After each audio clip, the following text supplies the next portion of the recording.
think I have always been interested in the health and the power of good food. However, I struggled at times with my relationship with food, and it has changed many times over the years. Growing up, sharing food was something that my mom taught us at a very young age at our home. A stay-at-home mother, food was her connection to family and to friends. My mom was that person on the block who invited everybody into her home. It was on a very rare occasion that you would not see someone sitting at our kitchen table, eating fresh homemade cookies, eating a simple lunch.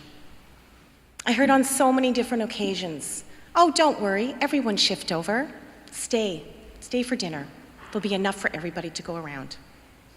During the summer months, my friends and I would sit on the grass in our suburban backyard, a very small patch in the garden, eating strawberries, raspberries, tomatoes, whatever was in season, gossiping. Well, no, not gossiping, we would never gossip, but chatting and giggling and thumbing through the latest teen magazine. And almost inevitably, the subject of boys would always come up. I knew at a young age that I wanted to be a mother as well, and that I wanted to be that perfect mom, just like my mother. The only difference would be that I would work outside of the home, and my children would go to daycare every day.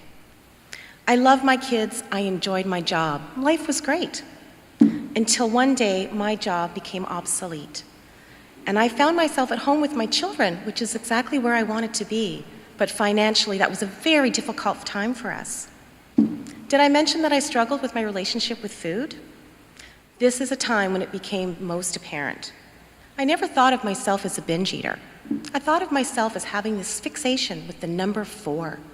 4 chocolate-covered granola bars, 4 ice cream sandwiches, 4 cheese strings. No big deal. I began hiding these foods that felt so good in my mouth. I told no one. I knew I had this problem, but thinking back, I wanted to be that perfect mom, and I was so terrified that my children would find out, and that they might become binge eaters like I was, and that I found so difficult to stop. So let me tell you a little bit about my pie story. My pie story that helped me to create a healthier relationship with food. On a beautiful Sunday morning, my mother-in-law comes for a visit, and with her she brings this freshly baked homemade peach pie. Oh my gosh, it smelled so good. I could smell it. I could smell it even though it was wrapped up in aluminum foil. I take the pie into the house, I put it on the kitchen counter, and I go to leave the kitchen and I think, oh, I am just going to have just the tiniest of tastes. Just one little bite. No one would notice. In fact, I would be the one that would be serving that pie later that day. I went back many times over that afternoon, and I kept taking that spoonful, and I kept eating that pie.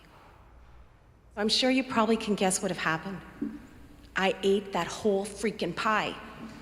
I ate it all myself.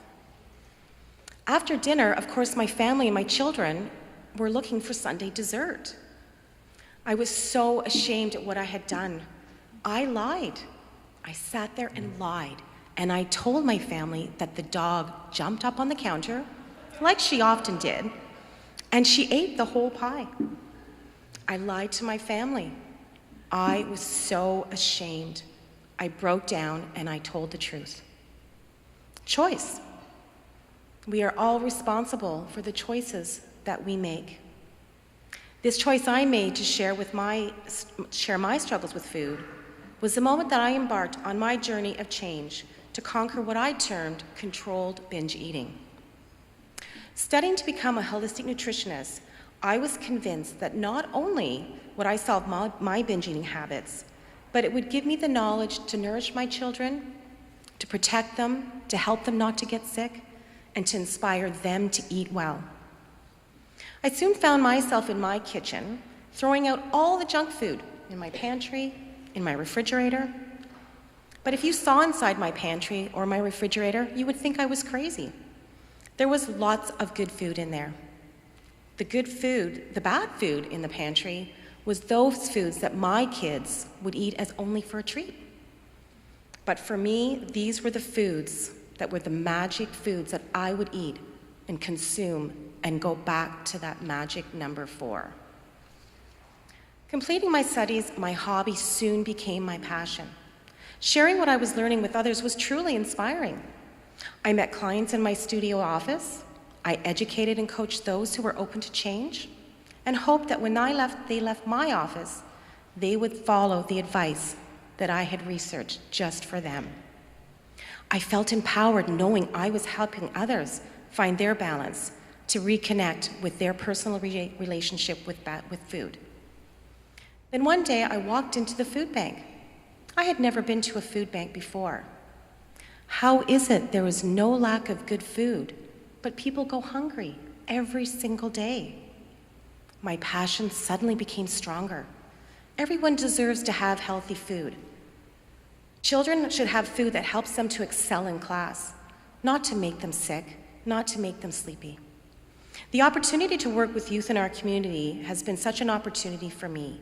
To teach them what it means to be healthy has had that impact. These kids are the solutionaries of the next generation, and they'll be the change our communities so need. When I walk into the Parkdale Food Center every day, I notice the table. It's a beautiful wooden table that grounds me. The table that brings our neighbors together. The tables where people sit. They talk. They share their own stories. They smile. The table where our chef serves healthy, beautifully plated meals. The table where no one leaves with a hungry belly. The table where everyone belongs. Like my mom, I opened up my home to my neighbors, to my children's friends. Our table was the center of our home. And through my work at the Parkdale Food Center, I opened myself up to others to share good food, teaching the power of food for health and well-being. Let us all become and be the solutionaries of our communities. Thank you.